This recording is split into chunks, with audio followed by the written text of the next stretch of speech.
आज हम इस वीडियो में बात करने वाले हैं, अगर आपने इग्नू का एग्ज़ाम दे रखा है या एग्ज़ाम में आप फेल हो गए हैं, ख़ास तौर से जिन बच्चों के मार्क्स कम आते हैं उनको रीचेकिंग करवाना चाहिए, रिवैल्यूएशन करवानी चाहिए कि नहीं करवानी चाहिए। जैसा कि आप सभी लोग यहाँ पर रिजल्ट को देख रहे होंगे, जैसे आपको यहाँ पर रिजल्ट शो कर रहा होगा। ख़ास तौर से अगर मैं बताऊं, इस स्टूडेंट का देखिएगा BPCS 188 में आपको कितना मार्क्स है, 50 में से 19 नंबर है, यानी इनका क्या था, ये पास इनको कर दिया गया था। ठीक है। और दूसरा मैं बताऊंगा, इनका है BPSC 142, 100 में से कितना था, 57 मार्क्स था, यानी 57 मार्क्स था। तो जब रिजल्ट आया था इस स्टूडेंट का, तो ये अपने रिजल्ट से सेटिस्फाई नहीं थे। इनको लगता था इनके मार्क्स बहुत कम आए हैं और इनके मार्क्स बढ़ने चाहिए। खास तौर से अगर मैं बात करूँ, ये जो सब्जेक्ट है BPCS 188, इसमें 50 नंबर का पेपर देने के बाद इस बच्चे ने मेरे को बताया था, इतना अच्छा पेपर जाने के बाद भी इग्नू की तरफ से इसको जब रिजल्ट आया तो इसको मात्र 19 नंबर दिया गया है। इसको पास तो जरूर कर दिया गया था और BPSC 142 में इसको मात्र 57 नंबर दिए थे। ऐसे आप भी बहुत सारे स्टूडेंट इग्नू में एग्ज़ाम देते हैं, आपको कई बार आप फेल हो जाते हैं या आप जितना सोचते हैं उतना आपके मार्क्स नहीं आते हैं। तो ऐसी स्थिति में आपको रीचेकिंग करवानी चाहिए या नहीं करवानी चाहिए, इस पर ही हम बात करने वाले हैं। खास तौर से अगर बताऊं तो इस बच्चे का BPCS 188 में 19 नंबर आया और इस बच्चे ने क्या कर दिया, रीचेकिंग। ठीक है, इग्नू में इसको रिवैल्यूएशन बोलते हैं।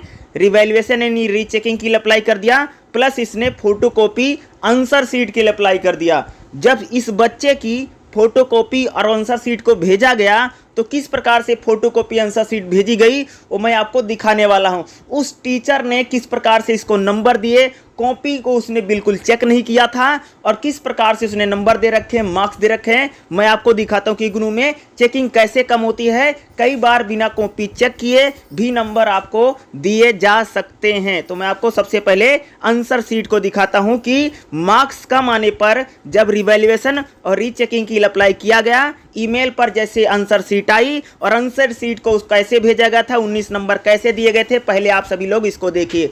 ठीक है, देखिएगा, जब स्टूडेंट के पास आंसर शीट को भेजा गया था तो इग्नू की आंसर शीट कुछ इसी प्रकार से होती है। आप यहां पर देखिएगा, जैसे यहां पर ऊपर लिखा भी है फोटोकॉपी प्लस रिवैल्यूएशन, दोनों चीज़ के लिए इस बच्चे ने अप्लाई किया था। और इस बच्चे ने पहले क्वेश्चन का दिया था, तो देखो इन्होंने टीचर देख रहे हो, ये 5 लिख रहा है या 3 लिख रहा है, यानी टीचर नंबर को बदल भी रहे हैं, यानी एक नंबर सेट नहीं कर पा रहे हैं। आप देखो, क्योंकि अंदर जो कॉपी चेक करते हैं उसको ला करके यहाँ नंबर लिखना रहता है। देखो ये 5 पहले 3 लिखा, फिर 5 को 3 बना रहे हैं, 3 को 5 बना रहे, भगवान जाने क्या कर रहे हैं। तीसरे क्वेश्चन में 3 नंबर दिया, 5वें क्वेश्चन में 4 नंबर दिया, छठे क्वेश्चन में देखो ये 4 नंबर लिख रहे हैं या 4 ही लिख रहे होंगे। ठीक है, और 8वें क्वेश्चन में इन्होंने 5 मार्क्स दिया है और टोटल कुल मिलाकर के यहाँ नीचे भी देख रहे हैं 19 नंबर मिला था। लेकिन जैसे हम लोग अंदर कॉपी को अभी मैं आपको दिखाऊंगा तो आपको लगेगा कि ये तो कैसे हो रहा है। देखिएगा, जैसे ही मैं आंसर शीट पे आता हूँ, देखिएगा सबसे पहले यहाँ पर क्वेश्चन नंबर 5 को अटेम्प्ट किया गया और आप पूरी आंसर देखो, पहला पेज है ना, टीचर की तरफ से कहीं पर भी पेन नहीं चला है। ठीक है, पहला पेज लिखा बच्चे ने, यहाँ पर देखोगे तो दूसरा पेज लिखा गया है। ठीक है, बच्चे की तरफ से, स्टूडेंट की तरफ से लिखा गया है। ये तीसरा पेज लिखा गया है बच्चे की तरफ से।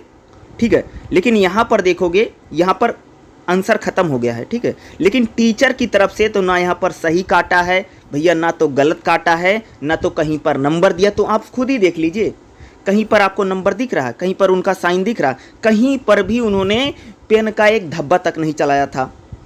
ठीक है, दूसरा पेज देखो, यहाँ पर भी क्वेश्चन नंबर 6 अटेम्प्ट किया है, क्वेश्चन नंबर 6, यहाँ पर टीचर का ना तो सही है, ना तो गलत है, ना तो कुछ किया है। इस पेज पर देखोगे, इस पेज पर भी टीचर की तरफ से कुछ नहीं किया गया है। देख रहे हो, पेन का धब्बा नहीं चला है उनका। यहाँ पर इस पेज पर आ जाओ, इस पेज पर भी कुछ नहीं चला है। देख रहे हो, टीचर ने कहीं पर पेन चला रखा, आप देख लीजिए खुद ही। ठीक है, यहाँ पर इनका क्वेश्चन ख़त्म हो गया है, यहाँ पर छठा क्वेश्चन खत्म हो गया था, तो यहाँ पर खत्म हो गया, निष्कर्ष लिख दिया, तो यहाँ पर भाई कुछ नंबर दोगे ना तुम। आपने तो कुछ नंबर मार्क्स ही नहीं दिए, कहाँ पर कैसे चेक कर रहे हैं, तो कैसे नंबर दे रहे, देखो चेक ही नहीं कर रखा इन्होंने कॉपी को, आंसर शीट को। यहाँ पर देखो क्वेश्चन नंबर फर्स्ट तो चला गया है, ठीक है, यहाँ पर सीधा एक लाइन ये बच्चे की तरफ से खींच गई थी, भैया किसकी तरफ से गलती से खींच गई राम जाने, बाकी इन्होंने कहीं पर चेक नहीं किया। पूरी आंसर शीट में मैं दिखा रहा हूँ आपको, देख लेना, कहीं पर भी चीटर की तरफ से पेन का धब्बा नहीं चला है। आप देख लीजिए 19 नंबर किस आधार पे दे दिए गए हैं, ये तो भगवान ही बता सकता है कि इसे कैसे दिए। और ऊपर भी दिखाया था ना, 3 लिख करके 5 लिख करके खुद ही काट रहे हैं, देख रहे हो। यहाँ पर भी कहीं पर भी पेन का धब्बा नहीं चला था, ठीक है। अगला देखो, यहाँ पर देखो, यहाँ पर भी टीचर की तरफ से ना तो सही है ना तो गलत। अरे कई बार सही गलत नहीं काटते, नंबर लिखते हैं ज़्यादातर तो लोग, ठीक है। देखो कहीं पर इस टीचर ने कॉपी को चेक ही नहीं किया है, देख रहे हो। 19 नंबर कैसे बच्चे को दे दिया भगवान जाने। देखो यहाँ क्वेश्चन खत्म है, कोई कुछ नंबर नहीं, ना तो चेकिंग है, ना तो गलत है, ना तो सही है, ना तो कुछ कटा है, ना तो कुछ कटा, कुछ भी नहीं। यार देख लो, नंबर ऐसे दे दिए हैं। 19 नंबर ऐसे अपने आप से मन से लिख देते हैं, देख रहे हो। कुछ नहीं किया है इसने, टीचर ने, यहाँ पर देख रहे हो। ऐसी चेकिंग यहाँ तक था, पूरा क्वेश्चन था। और यहाँ पर देखा एक जगह पर वहीं गलती से चल गया, नहीं तो कैसे नंबर दिए हैं भगवान जाने। आप देख रहे हो, यानी 50 नंबर का पेपर दिया, 19 नंबर आपने दे दिया, चलो पास कर दिया, क्योंकि बैचलर डिग्री में यानी बीएजी का बच्चा था तो इसका तो 18 नंबर पास होता, 19 दे दिया। लेकिन इतना अच्छा पेपर लिखने के बाद भी आपने कितने नंबर दिए, 19 दिए। और 19 आपने किस आधार पे दिए, कोई आधार नहीं है। यानी आपने अंदर में तो कॉपी चेक ही नहीं की ना, तो आपने तो वैसे रख दिया था, ठीक है। 19 जो नंबर मिला कहाँ पर मिला आप देख लो। जिसको अगर लगता है कि यहाँ पर कहीं कुछ कर रखा है तो बता देना, मैं आपको भेज दूंगा। भाई इसमें कुछ नहीं कर रखा इसने, टीचर ने कैसे चेक कर रखा, आप कॉपी देख लीजिए। कॉपी चेकिंग में मिस्टेक्स हैं, कहीं कहीं पर मिस्टेक्स हो रही हैं। कई बार कॉपी चेकिंग ढंग से नहीं की जाती है, सच्चाई है, ठीक है। आपने 19 नंबर दे दिया है ना इसमें, तो किस आधार पे 19 नंबर दे दिया, कोई आधार नहीं। आपने तो सिर्फ पास करके छोड़ दिया है, आपने तो कॉपी ही नहीं चेक किया, आंसर शीट ही नहीं चेक कर रखा है, ठीक है। और जब इसका रिवैल्यूएशन का रिजल्ट आता तो मैं आपको दिखाता हूँ। यानी एग्जाम दिया तो 50 में से 19 आया, रिवैल्यूएशन डाला तब कितना मार्क्स आया तो मैं उसको दिखा देता हूँ आप सबको। यहाँ पर जब रिजल्ट आया था तो 50 में से 19 था, ठीक है। और दूसरा सब्जेक्ट में इसमें भी था, बीपीएससी 142 में 100 में 57 था, तो 19 वाले की हम बात कर रहे हैं। इसका कॉपी तो मैंने आपको दिखा दिया ना, 19 किस आधार पे दिया गया है, कोई आधार नहीं। 50 में से 19 कैसे मिला, जब रिवैल्यूएशन डाला गया था 750 रुपये देने पड़े, इसका भी 750 देना पड़ा। तो इनको देने के बाद यानी 2 में कम मार्क्स दे दिया, और रीचेकिंग डालने के बाद कैसे कितने मार्क्स दिए वो भी दिखा देता हूँ, देख लीजिएगा। यहाँ पर देखिए रिवैल्यूएशन का जब रिजल्ट आया तब यहाँ पर कितना दिया इन्होंने, देखो बीपीसीएस 188 में इन्होंने कितना कर दिया, 24 कर दिया। 19 नंबर से कितना हो गया, 24 मार्क्स कर दिया। और बीपीएससी 142 भी था, इसमें भी रीचेकिंग लगा था, इसमें था 57, ठीक है। 57 ही है ना, देखा था ना, 57 से 66 कर दिया, ठीक है। यानी क्या कर दिए गए हैं, मार्क्स को बढ़ा दिए गए हैं, इंक्रीज कर दिया। और मैंने आपको फोटो कॉपी दिखा दी ना बीपीसीएस 188 में कैसे दिया था। तो भाई 19 से 24 जो हो गया है, चलो आपने कर दिया, लेकिन ये 24 हो गया, उसमें भी आप कह सकते दोबारा तो मंगवाई नहीं जा सकती। लेकिन यहाँ पर जो 19 से 24 हो गया है, 57 से 66 हो गया, यानी मार्क्स को क्या कर दिया इन्होंने, इंक्रीज कर दिया। यानी मेरा कहने का मतलब है कि अगर आपने एग्ज़ाम दे रखा है और बहुत अच्छा लिख रखा है, तब आप ज़रूर अप्लाई कर सकते हैं, आपके मार्क्स ज़रूर बढ़ सकते हैं। और फोटो कॉपी को ज़रूर मंगवाइए, क्योंकि कई बार फोटो कॉपी चेकिंग जो है वो सही से प्रॉपरली ढंग से लोग नहीं करते हैं। कई बार होती है, कई बार नहीं होती, कई बार अच्छी सही से होती है। लेकिन आपने अगर अपने एग्ज़ाम को बहुत अच्छे से लिख रखा है, बहुत क्लियर तरीके से लिख रखा है, तब आप रिवैल्यूएशन के साथ जा सकते हैं, आप अप्लाई कर सकते हैं, कोई दिक्कत वाली बात नहीं। आया था भाई ना 57 नंबर,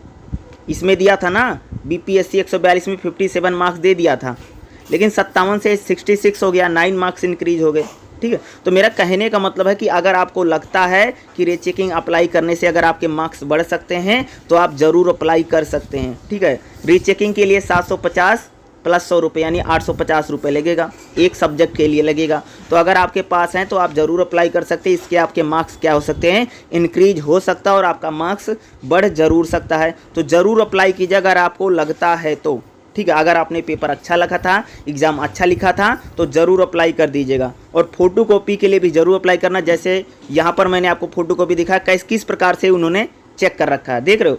ये 24 नंबर में भी अगर देखो स्टूडेंट के अकॉर्डिंग, तो उसने बताया कि मेरे को डाउट लग रहा है 24 भी कम है, और भी ज़्यादा आने चाहिए था। तो क्या सही प्रॉपर ढंग से चेकिंग नहीं है, उस वजह से क्या हो रहा है कि आपको रीचेकिंग रिवैल्यूएशन में डालना पड़ रहा है। कॉपी को सही से नहीं चेक करते कई बार, तो बीपीएससी। तो अगर आपको लगता है अगर आपने पेपर सही से अच्छे दे रखा है तब आप रिवैल्यूएशन यानी रीचेकिंग के लिए ज़रूर अप्लाई कर सकते हैं। ठीक है, तो चैनल को जरूर सब्सक्राइब कर लीजिएगा। वीडियो को देखने के लिए बहुत बहुत धन्यवाद। अगर आपका कोई सवाल है तो आप मेरे से ज़रूर पूछ सकते हैं कमेंट बॉक्स में, आपका रिप्लाई ज़रूर कर दूंगा। ठीक है, या आप मुझे मेल भी कर सकते हैं, मेल आईडी आपको मिल जाएगी, चैनल पर जाएंगे या मैं डिस्क्रिप्शन बॉक्स में दे दूंगा मेल आईडी, आप मेरे को मेल भी कर सकते हैं अगर इससे रिलेटेड अगर आप कोई सवाल पूछना चाहते हैं तो। ठीक है।